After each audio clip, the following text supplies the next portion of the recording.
Well, thanks, Chris. And I guess I didn't get the uniform. Once you leave Congress, you get to dress like a professor every day, and no tie, just jeans too. Good. All right. Well, good. Well, I'm looking forward to that retirement. Thank you very much for having me here at Williams College. Got up early this morning, drove over from Corning, a beautiful drive across Binghamton and up through Albany, and 2 feet of snow coming across the way, but we came here just for you, Chris Gibson, so that's how much I care about this guy. And I'll just tell you, when Chris left us in Congress, we lost a real leader. He was part of our delegation in New York. He was somebody who we all respected, we looked up to, and he was one of our leaders. And when he announced his retirement and was considering a run for governor of the state of New York, there were many of us that were very disappointed that he ended up here at Williams College, but it's for your better. Meant that he is here, and I just appreciate the opportunity to be with him and know his family very well, Mary Jo and the boys, and it's amazing. We were just talking how old they've gotten, 21, and my daughter's 20 now, just went back to the University of Delaware yesterday, so coming off Thanksgiving break, and so glad to be able to be here with you.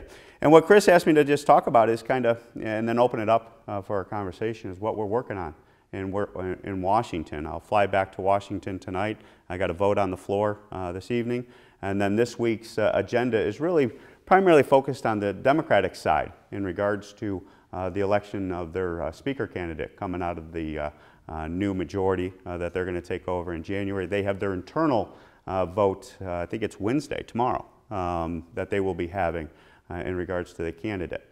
And if you remember, the speaker vote historically has always been decided in these kind of conference meetings, these secret ballot, these secret meetings that aren't open to the public. What happens is the conference will put up candidates, they'll pass out ballots, it's a secret ballot, and the candidate who gets 51% of the vote typically becomes the Speaker of the House. But what Chris was alluding to is something that we in the Problem-Solvers Caucus, and to give you a little bit more background on the Problem-Solvers Caucus, it's a group of 24 Democrats, 24 Republicans that about 2 years ago we came together to say enough is enough. We need to break this gridlock, we need to work together, we need to find common ground. And we formalized the Problem-Solvers Caucus by adopting official bylaws where we said, you know what, if we can get to a position where 75% of us agree, we will agree as a caucus of 48 members to vote together on that position. And that we would also take pledges to each other that we would not campaign against fellow members of the Problem-Solvers Caucus. We would not support candidates that were taking out Democratic members, for example, me on the Republican side. I actually endorsed Josh Gottheimer, my Democratic co-chair of the Problem-Solvers Caucus, went to New Jersey, campaigned for him, campaigned against him in certain parts of the district because it helped him. That's a joke, but don't, all right. We'll wake up, we'll get some coffee going. But anyway, went down there and supported his reelection because there's a core group of members, and it's growing in numbers, that kind of are tapping into, I think, what a lot of Americans are frustrated, is just the dysfunction of Washington, D.C. The inability to have a forum, to have a conversation where it doesn't always have to be us versus them. And be proud Republicans, proud Democrats, but come to that common ground and try to advance the agenda where you declare a victory as opposed to a defeat if you only get 75% of the loaf. And so that's what we focused on. And what we did in the first probably year of its existence 2 years ago is we focused on policy, and we organized to get to yes. One thing you'll hear as we go through this is in DC it's very easy to be a no on issues, very hard to be a yes on issues. But we focused on issues, and we took a position where we got to a voting block mechanism on things like health care. Not all of health care, but the individual market under the Affordable Care Act, Obamacare, if you would, where it needed to be some reforms there to stabilize the individual market. Immigration. Didn't take on all of immigration, but we came up with a common sense solution in regards to the Dreamers, in regards to the border security means, and put it together in a package that we were able to find that common ground. Gun safety. After Parkland, the group had formed such a trusting relationship that we even took on such a divisive issue as gun safety, gun control, if you would, in a way that we said, where can we find that common ground? And the phone rang right off after the horrific events of Florida with me as a co-chair, and we were reaching across the aisle and saying, is there something we can do? Can we find common ground here? And that initiated what ended up being about a month and a half of negotiations because none of this happens overnight. None of this happens in regards to some quick conversation on the floor of the House or in the hallway. This happens, most of the time what happens with us is we come back from our events at about 9 o'clock at night, and we'll spend about 2, 3 hours, 4 hours. I mean, we will debate the issues. And the best thing about it too is we have a culture of trust where everything we say in there is not shared. It's not a political gotcha environment. So you won't see those things leaked. You won't see those things out on the campaign trail, because what we will do is have actual conversations about a lot of these issues. And believe it or not, you know, we're human beings as members of Congress, so we're not experts in everything. We don't have working knowledge on every issue that you could imagine that comes to the House of Representatives. And so what we found in those meetings over the first year was that it was really a forum where you could ask the stupid questions and not be afraid that someone's going to put you on TV or be on a headline the next morning. And it really became a conducive environment to get to policy issues. But what we found is the rules of the House, you know, so we could get to those voting block mechanisms. We could show bipartisan support for policy issues. And we got a couple through the House, a couple through the Senate, things like controlled substance schedules we did a revision on that was something we got all the way through the whole system and signed by the President into law. But what we found is the rules of the House really are designed to block this type of consensus, bipartisan, member-driven type of conduct. What the rules of the House are is that is how we, you know, you have rules here at the college. You sign, I'm sure, like a contract that as students or as faculty members, or these are the terms and conditions of your existence here on Williams College. Well, we have the same thing in the House. And the House of Representatives has rules of how we bring things to the floor. What can be considered? When can they be considered? How can they be considered? Can they be amended? Can they have a debate on the floor of a majority vote versus a supermajority vote? So all these rules. But what happened, and a colleague of mine said it very well, Charlie Rangel, a former member, served on the Ways and Means Committee with him, knew him well. And we were talking about 30 years ago, the House of Representatives became a very top-down, speaker-driven organization. Everything was taken from the members and put up into the front office, so to speak. And so if you don't have the blessing of the front office, your bill won't come to the floor of the House. You won't get time on the floor of the House. It's not like ABC Rock, I'm just a bill on Capitol Hill, you know, where you think you get enough support, you get enough debate time, and you come up with a bill, and then all of a sudden it goes to the floor and we have an old-fashioned debate. It's not how it works. And so the rules are really designed to prevent that from happening. And so it became a top-down organization. And as Charlie said, you know, Newt Gingrich started it, and Nancy Pelosi in her first tenure perfected it. And that's his own words saying it. And what they did is they, over time, have given more and more power as an institution to the Speaker and the leadership's office. And so what we're trying to do is use the new Speaker candidate coming in. And about a year ago, we came up with a bunch of rule reforms that would reward and encourage this type of consensus-building, member-driven legislation. And we're withholding, and it was going to be on either side, whoever got the majority. We as a group of members took a pledge where we said, if you support these rule reforms, we'll support you as the Speaker candidate coming out of our party on the floor of the House. If you do not, then we are going to withhold our support for you or for another candidate who will embrace those reforms. And right now, we are in the middle of that negotiation, to be perfectly honest with you. Josh Gottheimer is leading it. Obviously, it's a Democratic majority, so the whole issue is really on their side of the aisle in regards to the number of members that are holding out their support for these rule reforms. And I can tell you there was a great meeting last night with Nancy Pelosi directly with the Problem-Solvers Caucus members. There's been multiple meetings over the last couple of weeks, and we'll see where this turns out. But the basic math that is coming into play is not the majority secret ballot vote that will happen tomorrow. It is the 218 votes that are becoming relevant for the first time ever in the last 100 years, because there are a group of members that are withholding their support for Speaker that will not allow her in this situation, or whoever the backup candidates up on their side will be, to become Speaker because they can't get 218 votes in January.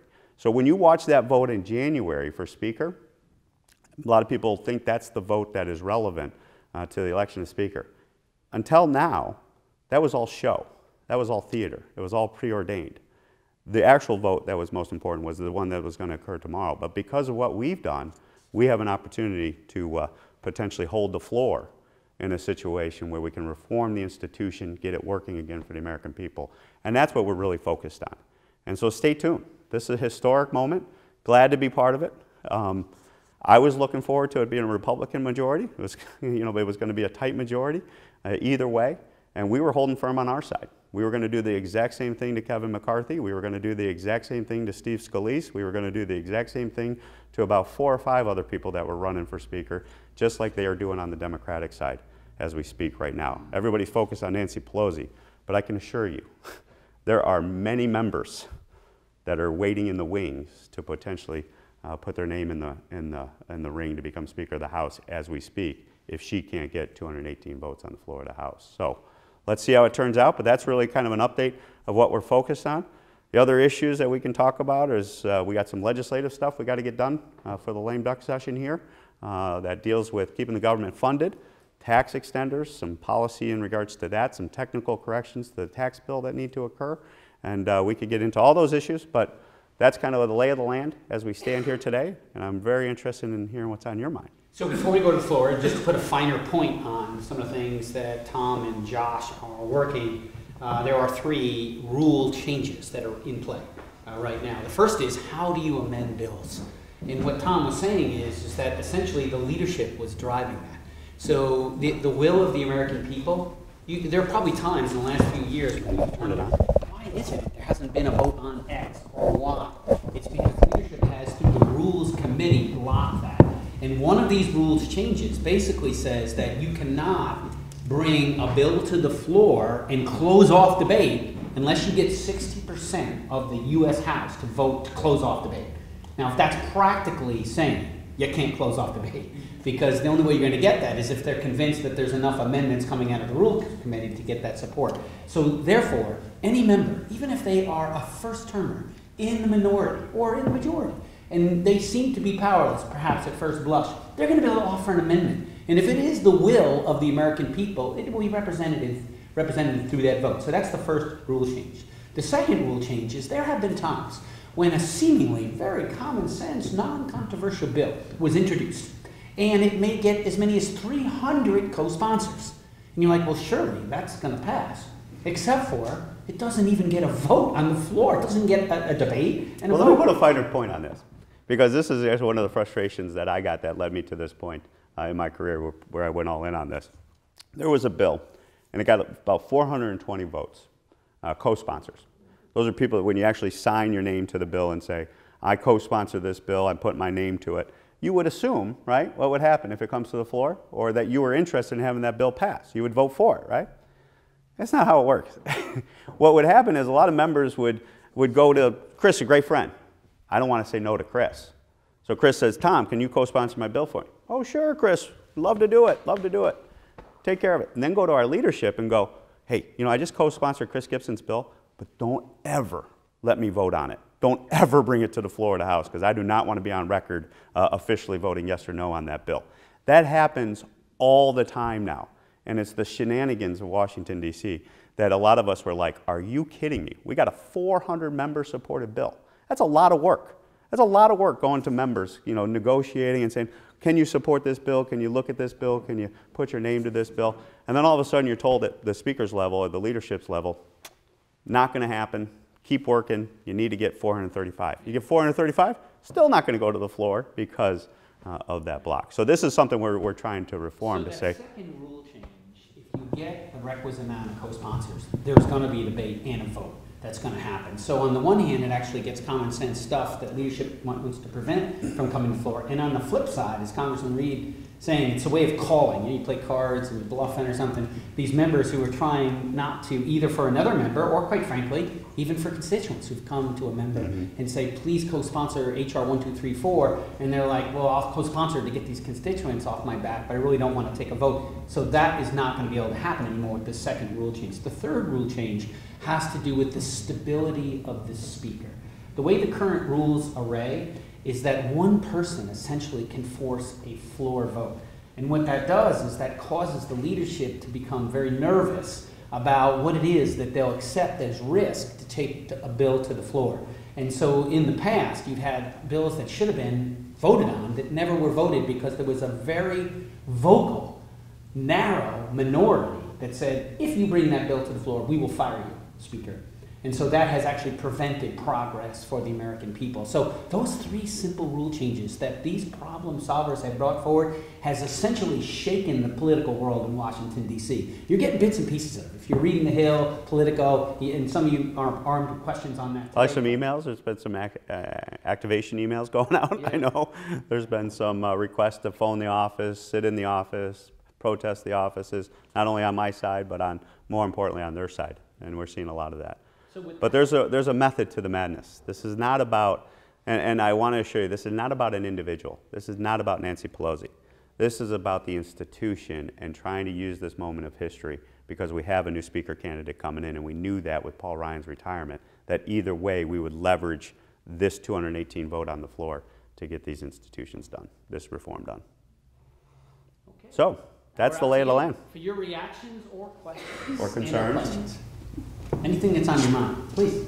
So, for the national leadership of the parties that kind of pushed back against what you guys are doing in the bipartisan effort. So, how do the members of the caucus deal with that, especially when it comes to elections every 2 years?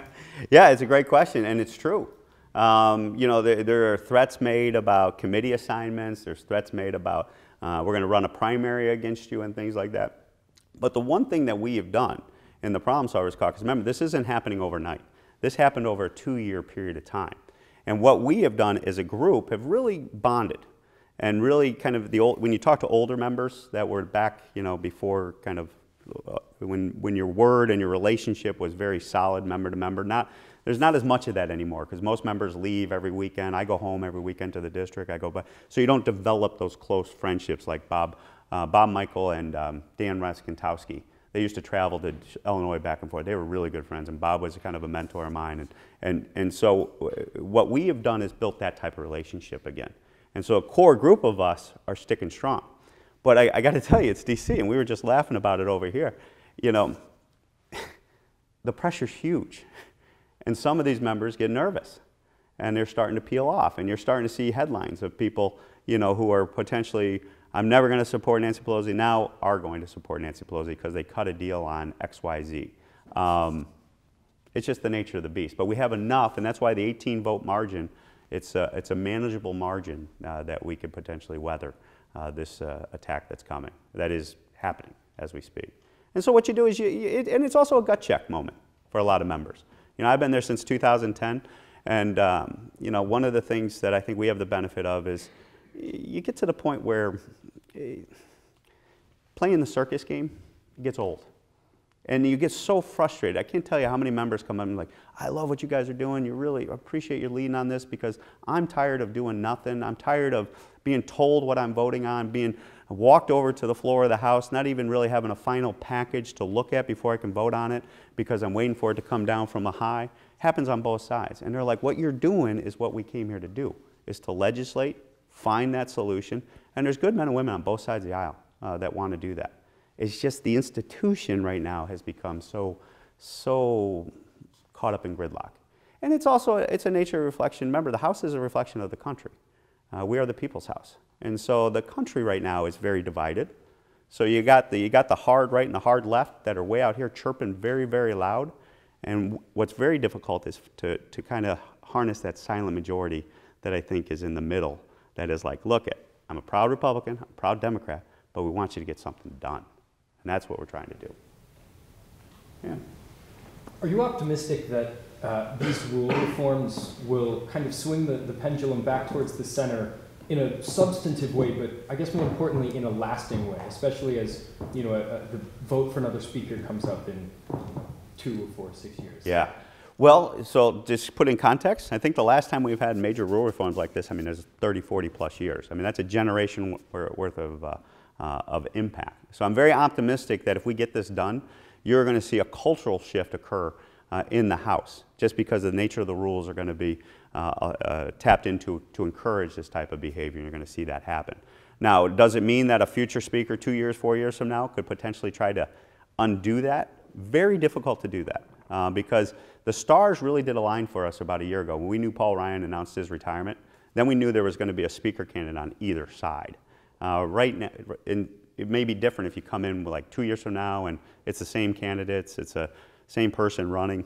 That's a whole different dynamic of the politics of what it is. So I'm optimistic, but you know, what do you think from the outside, Chris? Yeah, look, I mean, I do think that when the American people see the benefit of this change, they're going to insist on it. Because, you know, now the critics will say, well, you're going to force bad legislation. That's just not true, because your representative can still vote no. The problem is right now is many of them don't want to vote no. And so they look to leadership to say, protect me from that vote. Use the Rules Committee to make sure that amendment vote doesn't happen. And so that shouldn't be the case, because that's duplicitous, right? I mean, we should be a government of the people, by the people, for the people. And these rules changes will make a significant difference in the transparency and accountability of our Congress. And to that point, I mean, I think the American people want that, but you got to remember the establishments and those, they don't want to give up that power. That becomes very threatening to them. And so it's going to be a fight. So even if we reestablish this power to members, to take that power away from members going forward, that's going to be a problem too. But the thing that also gives us a little unique moment in history is this issue of the motion to vacate. Any speaker candidate is very interested in this no confidence vote that Chris was referring to, that one member can bring it to the floor. Historically, that was never utilized. It was like the nuclear option. You just never deployed it. You never utilized it. You never came near it, because politically you would just be devastated if you deployed it.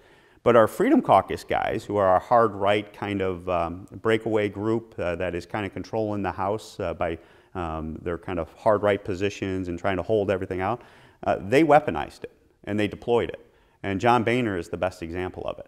And that's where Boehner kind of came down as a result. And John's a mentor of mine. John also is one of 12, and I know John, and I think history is going to judge John Boehner much better than what it judges him right now, because he was a guy who wanted to get things done. And he was willing, every member respected John Boehner because his word was good, and when he wanted to work with you and he was sincere, he would do that. And so when that motion to vacate was weaponized, a lot of the speaker candidates right now are going, ooh, you know, John had to deal with it, Paul had to deal with it, and Nancy's going to have to deal with it. And that's a part of the rules package that we're recognizing in exchange, that's keeping some of these candidates very engaged in the conversation, because they want to get that one member motion to vacate out of the hands of those kind of extremists, if you would, that have taken it over. Yeah. It's very reassuring to hear that this is happening. Are there other members of Congress who are knocking on your door right now because they want to join your caucus initiative? Yes, and the number, it has grown to 48 over the last thing. Now we're down because we lost some. We had, you know, obviously we have new people, but we recruited some good candidates that have already committed to become part of the Problem-Solvers Caucus going forward. And there are a ton of members on the Republican side right now who are like, now we're in the minority. They're very interested in being part of this. It's good politics, I guess, and it's also, you're relevant in the conversation. So the thing you got to remember about the Problem-Solvers Caucus, you just can't walk in. You can't just walk in and put it on your resume. Like most caucuses in D.C., it's, I want to join, I co-chair the Diabetes Caucus. Anybody can join the Diabetes Caucus. The Problem-Solvers Caucus is invite. And you have to go in front of the members, and you have to be voted on in order to become part of the caucus. And you have to acknowledge, member to member, because your word still has some meaning in D.C. To a degree. But you have to acknowledge you're going to abide by these bylaws, and you're going to commit to these requirements. And it is balanced. So if they admit a new Republican member, they're looking for a new Democratic member to keep it balanced. Have there been members who have been voted down? Yes. Yeah. And I've had very difficult conversations with a couple members, and this is where I'm very sensitive to it, where I had to go to members and ask them to leave and either be expelled. That's a very difficult conversation to have with a member, and we've had them. And that's how serious we as a group take our commitments to each other. And it's emboldened us to be stronger, because they see us doing that, Josh and I, both, kind of policing ourselves. And that's given us more of a bond than you can imagine. So there have been members who have asked not to join. There's been members who have been asked to leave. And it is what it is. Incidentally, just to back up one of the things Tom said, you know, if you read The Hill, or Roll Call, or Politico, sometimes you're like, how did I get to know such sensitive information? They generally come out of the caucus. Each party, the first day, full day of the week, meets in the morning and have conversations. It seems like it's only a half hour, sometimes less. All this stuff is on The Hill, Politico, Roll Call. When the partisan caucuses meet, it's almost always all over. In the time that I served with, it was No Labels then, not one time has this trust been violated. And they talked a lot more sensitive stuff in the Problem-Solvers Caucus than you'd ever see in the partisan caucuses. The partisan caucus is about what you expect. It's red meat left, red meat right. You know, this Problem-Solvers Caucus talks about, well, how do we get to an accommodation? And that's the real politically sensitive stuff. It's never leaked one time. That's remarkable. And so back to that question too is, so we're not necessarily, obviously the 18-seat majority is something we keep a very close eye on. We want a larger group in that because not only once we get through the rule reforms, there are going to be issues that we're going to have to govern, and they're going to have to govern, that we're going to have to do some things with us stepping up to be kind of the grease to make sure the rules get passed, to make sure that the bills get voted upon and that we don't get into shutdowns and all that kind of stuff. So we're really about trying to keep a significant number, but not a number that isn't made up of members who haven't made those commitments to each other. So the thing I'm doing right now is kind of the gatekeeper, if you would, on the Republican side, is making sure the members are sincere. And that when they come and they say, hey, I want to be part of this, because politically, like a lot of them are interested in being part of it. It's a great political talking point, I guess. And it's also, it comes with some access to some major influencers across the country, to be perfectly honest with you. There's a lot of folks, not just grassroots, that are part of the No Labels organization. Those are very critical and very helpful in this effort, but there's also industry leaders who are just so frustrated, and thought leaders who are just so frustrated with DC that are standing with us and saying we're all in. So some folks are trying to use it for their own political purposes, so we try to weed them out as we go through it. But the list is growing. And also, you know, people are seeing what we're doing. How often do you meet? Every week when we're in DC. So like tonight, actually when I get back tonight, we're hosting Mnuchin is coming to the Problem-Solvers Caucus to have a meeting with us. And so we have a weekly meeting where, when we're in DC, obviously, you know, obviously we're not in DC every week. But, you know, and we'll have the topic of the day. We'll talk about an issue that, and a lot of what we talk about also, the agenda is driven by members. Like I said, when Parkland happened, that spawned a whole agenda for about a month and a half where that's what we focused on because members wanted to see if we could find a solution there. So. Yeah. What else is on your mind? Yeah. So you mentioned a little bit earlier, this is more of a policy question, but about the tax bill. Since it's sort of been signed into law, the deficit has gone steadily up in sort of an alarming manner. At least that's what the Republicans would have said, it seems, a couple of years ago. And Senator McConnell has said that his solution for dealing with that is going to be to cut benefits for I think Social Security, things like that. So my question is, do you agree with his read on the situation? Do you think benefits should be cut, or do you think? So the question I'd ask you before we get into my response to it, just so when you say deficits are going up, do you know where revenues have gone up in 2018? Have revenues gone up or down?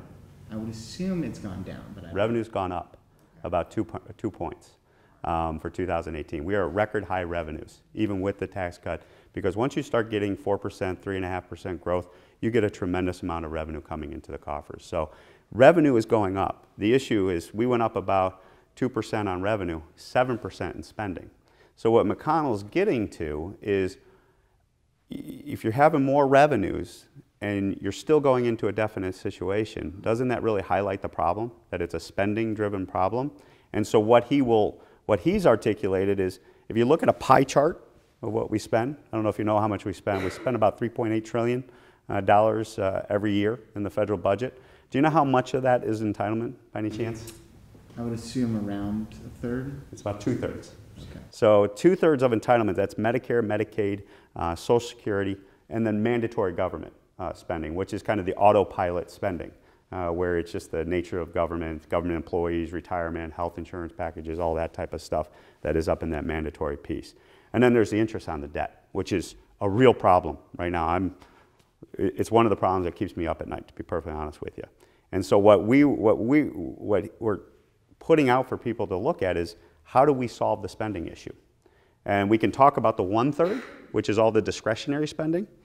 And really, when you got 2/3 of it that deal with the other issues, trying to solve the deficit problem with taking on that 1/3 piece of the puzzle, which is defense and non-defense, very difficult to bridge that deficit. So you got to bring all those entitlement spendings into the equation.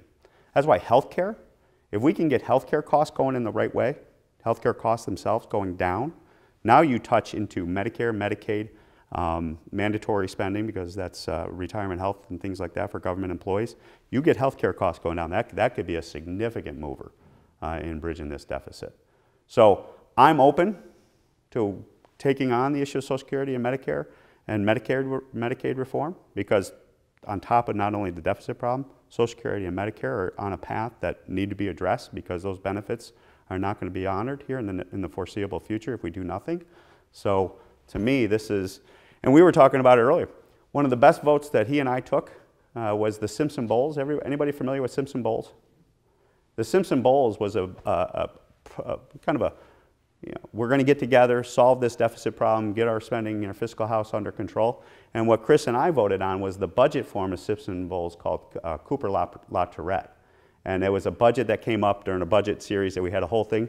And it's funny, because when we went over to the floor and we're like, okay, we're ready, we're going to send a message that we got 130 of us that are standing firm, that we are ready to join hands and get the big deal done and get our fiscal house in order, solve Social Security and Medicare, make it solvent for at least 75 years, multiple generations, and not impact seniors that are in it right now, and actually the generation that's ready to go into retirement. And then we get back to the office. Guess how many were left who voted actually for it? 38. 22 Democrats and 16 Republicans at the end. Best vote we ever took. And we were just saying it again right over there. Best vote we ever took. We were kind of hailed as leaders who were out in front of this issue. Now we get crucified on it. I still get crucified on that vote, and that was in 2012, right? Indeed. 2011? And to your point, just to validate what you're saying, I mean, one of the things that Simpson Bowles did is it looked historically at spending and revenues in relation to gross domestic product. And one of the things Simpson Bowles said, this was a commission put together by Bowles, President Clinton, a Democrat. Simpson was a conservative senator from the West. And so they got together a panel. One of the things they looked at is, well, what level of spending and revenues would be optimal so that we would balance the budget? And what they found is between 18 and 19% of gross domestic product spending and 18 and 19% of revenues would about do it historically. So if you were a Republican, if you were running a sincere and authentic campaign, maybe you're saying 18%, which means cuts to spending, but it also means revenues that match that, right? And then for Democrats who say, no, we're going to campaign on 19%, that means you got to raise the revenues. You got to get the revenues. So, but at least it was authentic, that we're going to have a real discussion about what we should be doing as a people, and then we're going to pay for it, whatever that is. So where we are today is revenues, even though revenues are up, it's true, they're up 2%. Historically, in relation to gross domestic product, it's about 16.8 or 16.9%. So you're below that target of 18 to 19%. To your point, however, spending right now is over 22%, almost 23%. It's projected to be over 24%. So in relation to this conversation of problem solvers, there's a real commitment to saying, you know what, there's enough on both sides where we've got an issue. It is true, I believe, it's about 80 to 90% spending. I really believe that. But the only way you're going to get everybody to come together is if you put everything on the table and say, we're going to try to get back to this conversation of what it means to be 18 or 19%. Get back to a balanced budget, and then, then you got to make your case to the American people. So, I mean, that's to be determined. That's in our future, I hope, that we're going to get there. Because I really worry, my class knows, I go over this ad infinitum. Because it really, like with Tom, it keeps me up at night. I think it's a real big... Because people don't realize what's going on. I mean, interest rates, the Federal Reserve, anybody following that stuff? Yeah. So the whole issue of raising interest rates, they're in a box. I mean, I had economists that came in front of us. I've had Ways and Means. We have access to the brightest minds. They come in and testify. And I started asking the question 5 years ago to a lot of these guys. I said, do you think inflation's ever going to come back? Like, of course it's going to come back. I go, well, what are you going to do? Well, we got to raise interest rates at that point in time. I said, okay, but how are you going to do that with a 18 trillion? It was 16 trillion at the time. Now we're at 21 trillion. How are you going to do that and have any type of normalization of interest rate policy and service the national debt? The numbers are mind-boggling. You get up to 7%, 6% interest rates, and that's not that unusual. I mean, some of the folks probably in the 70s and 80s, you remember, I don't mean to look over here, I'll look over here, they were 17, 18, 19%, right? That was the normal interest rate policy for America. You would have to, if we get to 6%, you have to find, we spend about $800 billion on national security each year. You're going to have to find that amount of money in the federal budget to service the national debt so that we don't default on it. So how do you find $800 billion out of that $3.8 trillion without some major catastrophes going off? And that's why the Federal Reserve right now is having all this battle with, do we go a quarter point? Do we go a tenth of a point just to send the message that we're keeping an eye on it? But they're really in a box, and they know it. They know it. We have to get this debt under control. So this young lady was next. Yeah, I actually wanted to ask you a question about local politics instead of national politics. I'm from New York's 26th district, so Higgins is my representative. Oh, Buffalo. Yeah.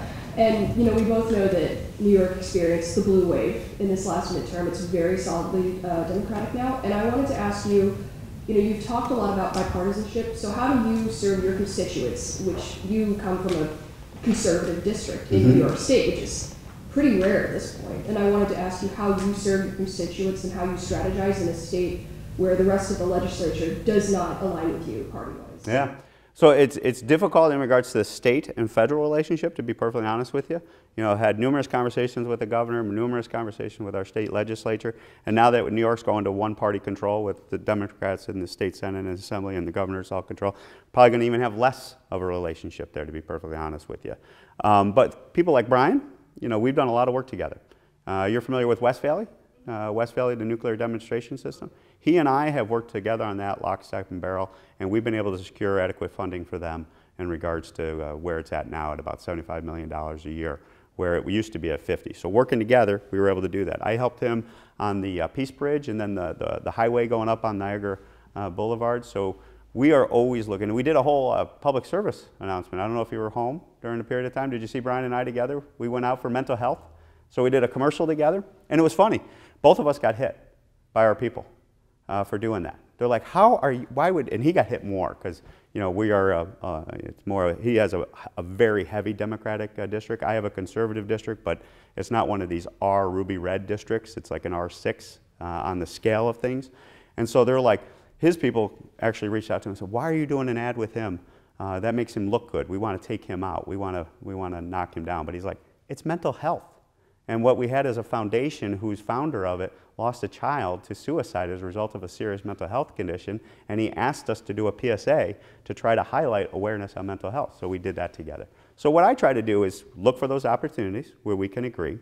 And then also, what I also try to do is I do town halls all the time. I don't know if you've watched that or seen that maybe in the Buffalo News and things like that. And what I do is I take to our hard right, to our groups that are like, well, why are you accepting 75% of the loaf and think that's a victory? That's a defeat. And actually, when I actually have the conversations with them, like we were just having here about some of the detail and like what the strategy and kind of where I'm thinking this needs to be going, that type of thing, I've had Tea Party folks call me, who I came in the Tea Party wave in 2010. They're calling, yeah, we need you to vote for that fiscal deal. We need you to vote for the government funding bill to keep the government open. Because we have the conversation, and we're actually, it's amazing when you have a conversation with people and you really get into the details of what we're trying to do. It's amazing. Most people are like, oh, that seems reasonable. When I walk out of town halls, and especially in some of the more left areas of our district, I can't tell you how many times people come up and go, you're either a very good politician and you're very slick and you're the best communicator I've ever seen, and trust me, that's not me, or you're making too much sense. You're not as evil as we thought you were. And that is, to me, that's like the kudo. I walk in the car and I'm like, yes, I accomplished something. But, so anyway, that's what I try to do. Take it on both sides.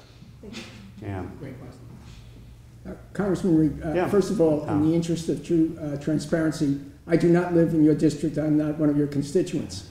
But I have a request to make. Yeah. Could the Problem-Solver Caucus take on the issue of climate control?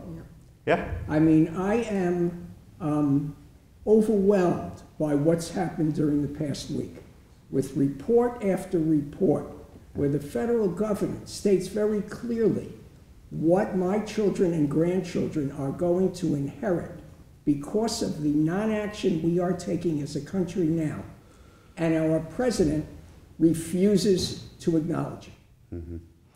So I think there's a huge opportunity, and Carlos Corbell lost, but he was one of our advocates of the Problem-Solvers Caucus from Florida. This was his #1 issue. He's from South Florida. He carried a lot of this water on the Republican side. There is a deal to be struck here. I've become known as, on the Ways and Means Committee, as the investment tax credit production tax. I'm the solar and wind Republican.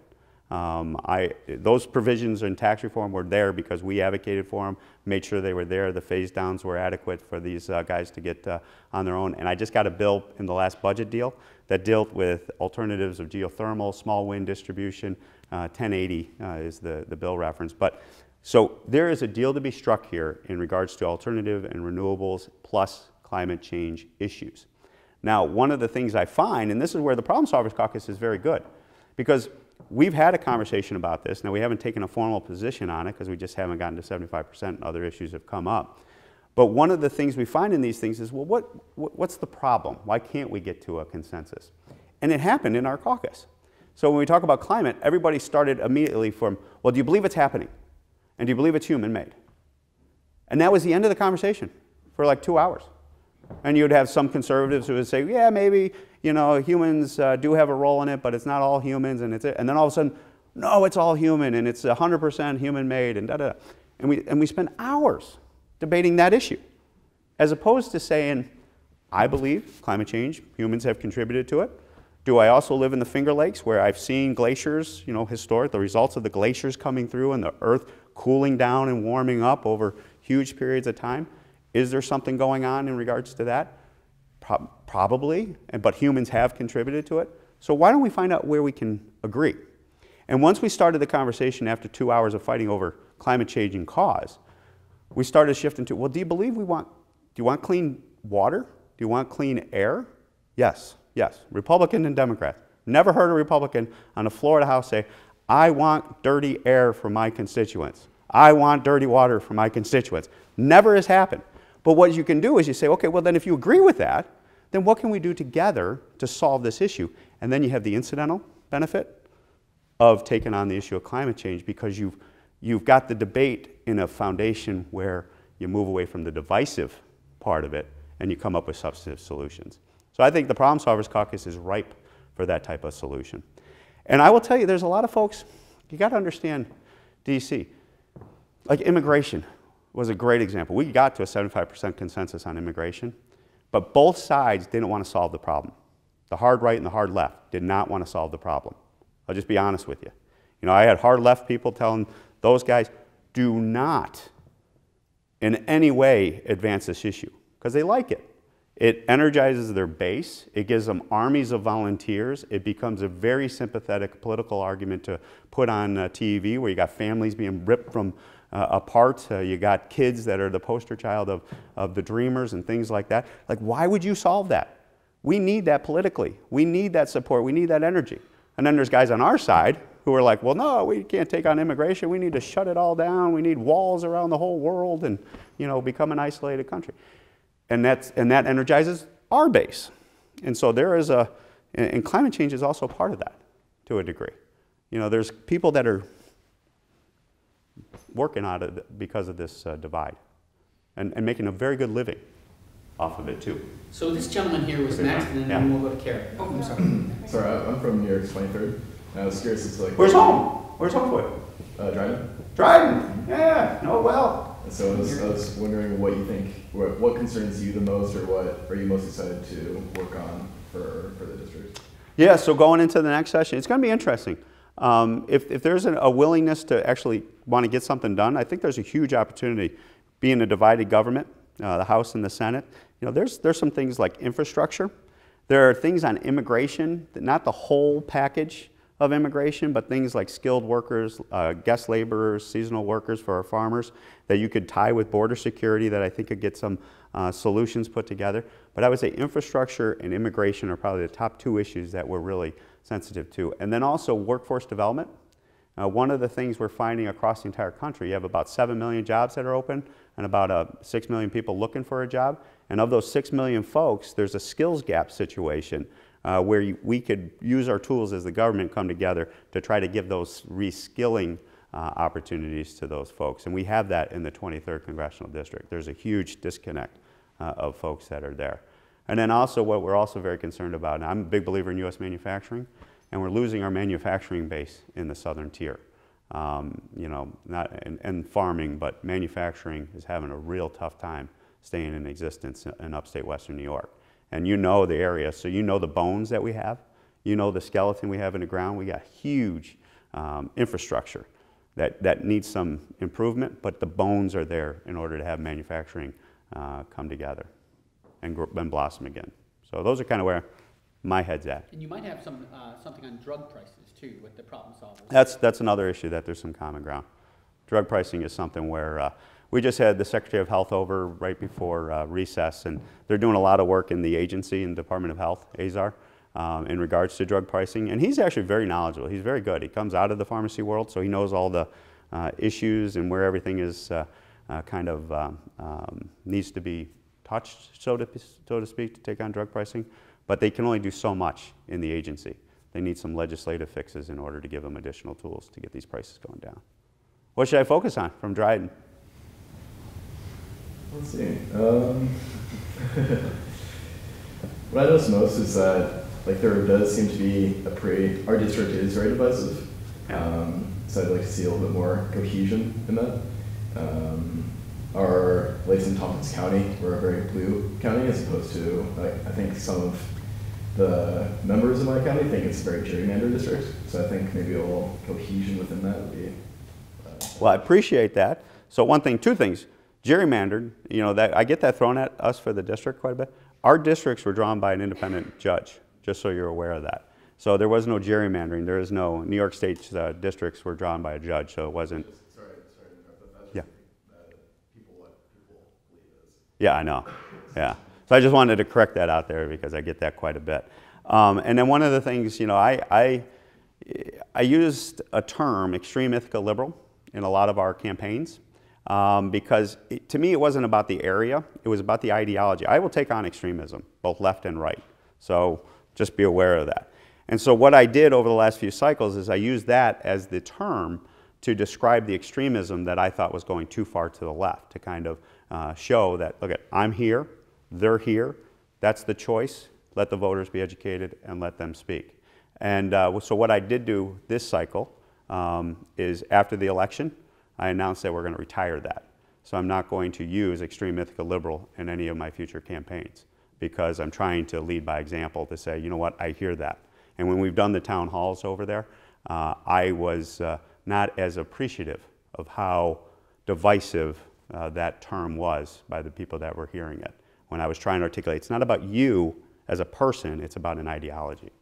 So you're still going to hear extremism because we're still fighting that because DC and the country is very polarized on its extremes, and we got to do something to change it, but we're going to stand up for what we believe in too. What do you got on your mind? Were you forced to come here by Chris Gibson? No.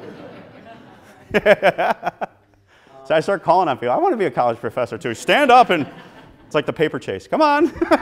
So I'd be curious to ask, since the formation of the caucus, what are areas, specific legislative areas, where you've been able to come to a bipartisan consensus that you've been most proud of? And I'd be especially interested in matters pertaining to immigration or social policy, areas where partisan feelings can just be so entrenched. Yeah. So we took that position on individual healthcare marketplace. That was a huge thing. That was kind of our first foray where we actually got to a consensus position, and Lamar Alexander and Patty Murray have used our work, and that's going to be in a package. If not here at the lame duck session, it's going to be immediately come into the next congressional session because the individual marketplaces are collapsing. You got carriers pulling out, premiums going up double digits. It needs to be taken care of. So that was the first, and that was very sensitive. You know, healthcare was going into this cycle. Healthcare was the issue where we're like, oh, I don't know how we're going to be able to bridge the differences, but we did on that individual marketplace. Immigration, where we gave relief to the kids, the dreamers that came here from their parents. You know, the parents' penalty would be you can't apply for citizenship. You get legal status though. You can stay, you're not going to be deported. You can come and go back and forth. But your penalty for violating the rules is that you would never be able to apply for citizenship. But your child would, who came here as an innocent child, had no choice in the matter, and was a child, and they would be able to apply for citizenship down the road. But you coupled that with border security. And part of border security meant we also talked about a wall, a structure, because there are areas of the borders, both north and south, where you need a wall, quote unquote, but it was much broader than that.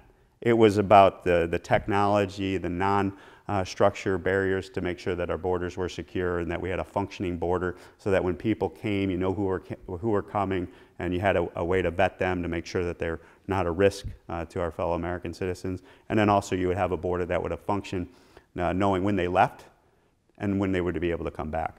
That was kind of a sweet spot that we got into. Prison reform, you know, we were the forum. We're becoming known as the trial balloon caucus, where folks reach out to us now.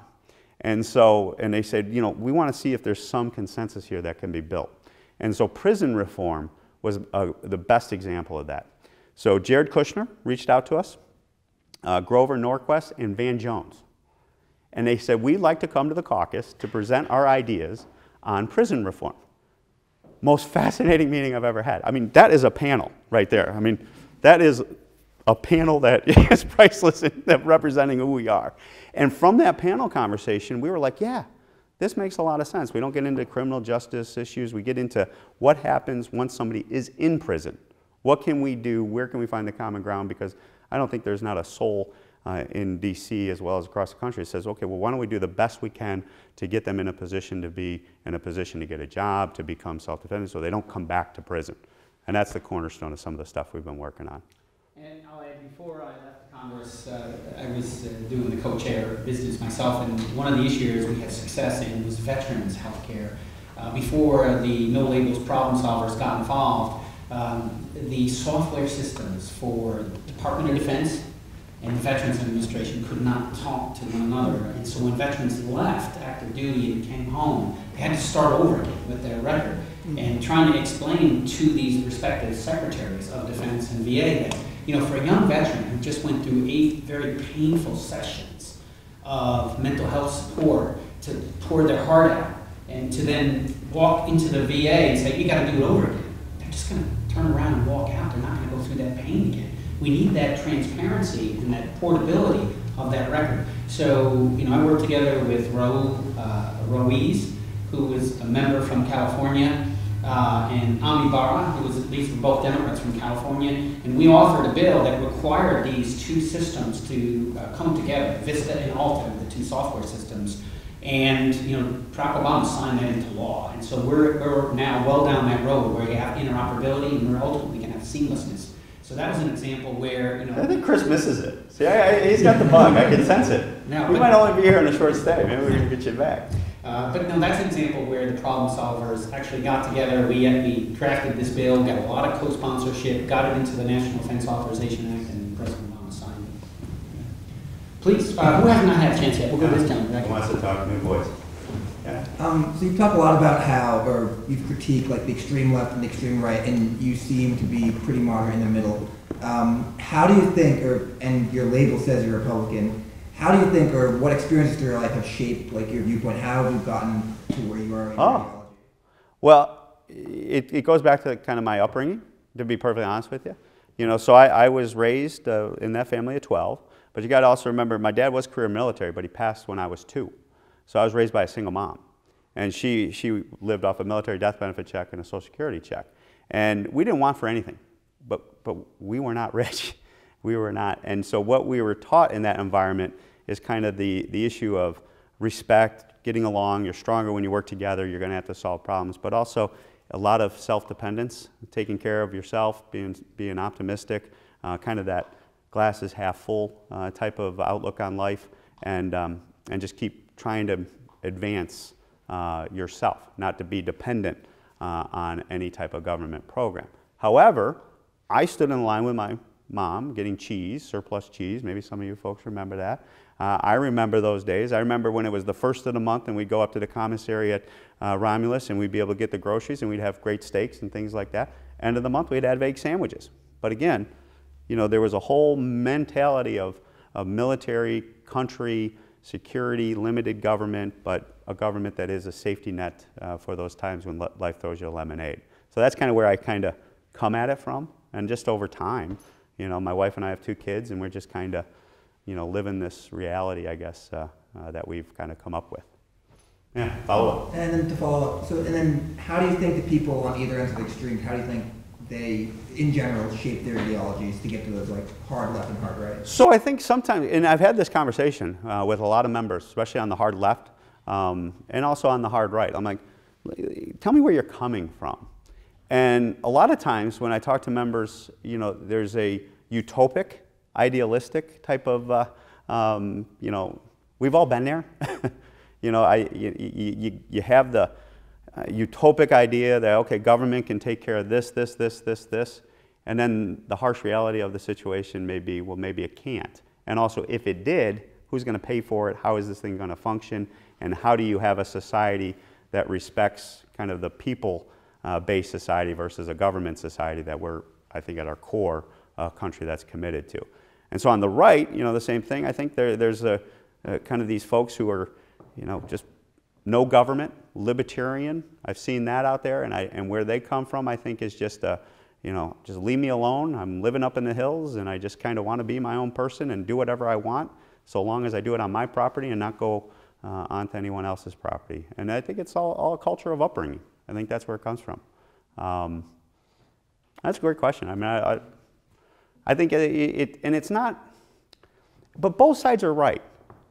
Both sides are right, if you understand what I'm trying to say. I've never found, when I've had a serious conversation, really to try to understand where somebody's coming from, it's never out of an ill will perspective. It's they feel that that's the best thing to offer to people that they represent when you talk to members and the folks in those sides of the camps, so to speak. They really do believe that is the best thing to do for people. So it's not as if they're coming at it with a malicious. That's what it gets very hard as a member to see a lot of the political gotcha commercials. You know, Paul Ryan throwing the lady into the Niagara Gorge during that special election because that's how we were going to take care of Medicare. You know, Grammy's in her wheelchair and we're throwing her off a cliff. And we do it on the other side to folks over there. You're doing it right now with Ocasio-Cortez and the socialists. You know, ooh, the whole government's going to collapse and we're going to become Russia all over again. It's just not.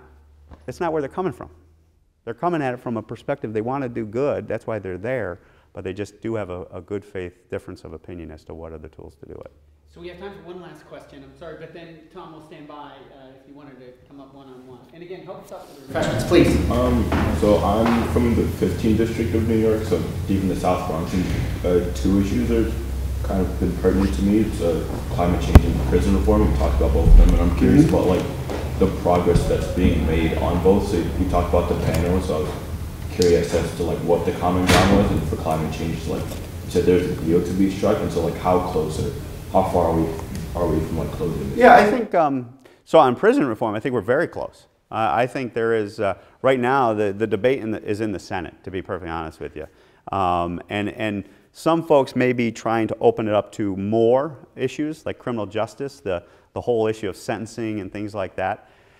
That may cause the whole thing to collapse, to be perfectly honest with you. If they focus just on prison reform, I think there's a deal to be struck there, and I think that could get done. And the core of that is rehabilitation, is to make sure that we're, once somebody is in jail, for whatever reason they're there, take that out. What do we do to give them the tools to either overcome the addiction that put them there, give them the tools in regards to a degree, an education, a skill that we could deploy when they come back out so they get self-sufficient and on their own 2 feet. So that's kind of the cornerstone of what we're looking at. And then relieve those lifetime markers that folks get when they get caught up into the system and then they come out and no one's going to employ them because, you know, I owned a private business and I can tell you, if you had a criminal record and you didn't have a criminal record, that resume went to the bottom of of the pile, if at all, not into the to the side. So some relief there.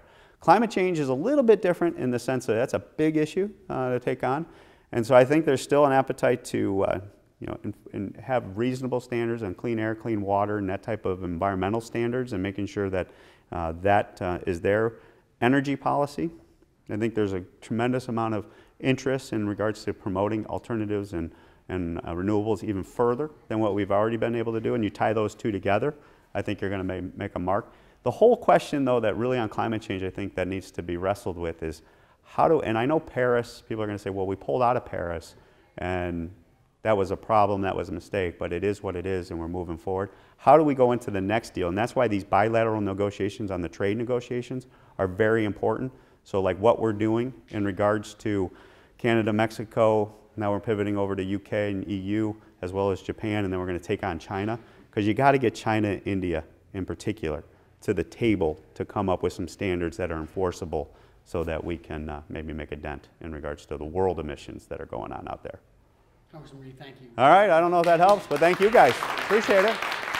Good to see you.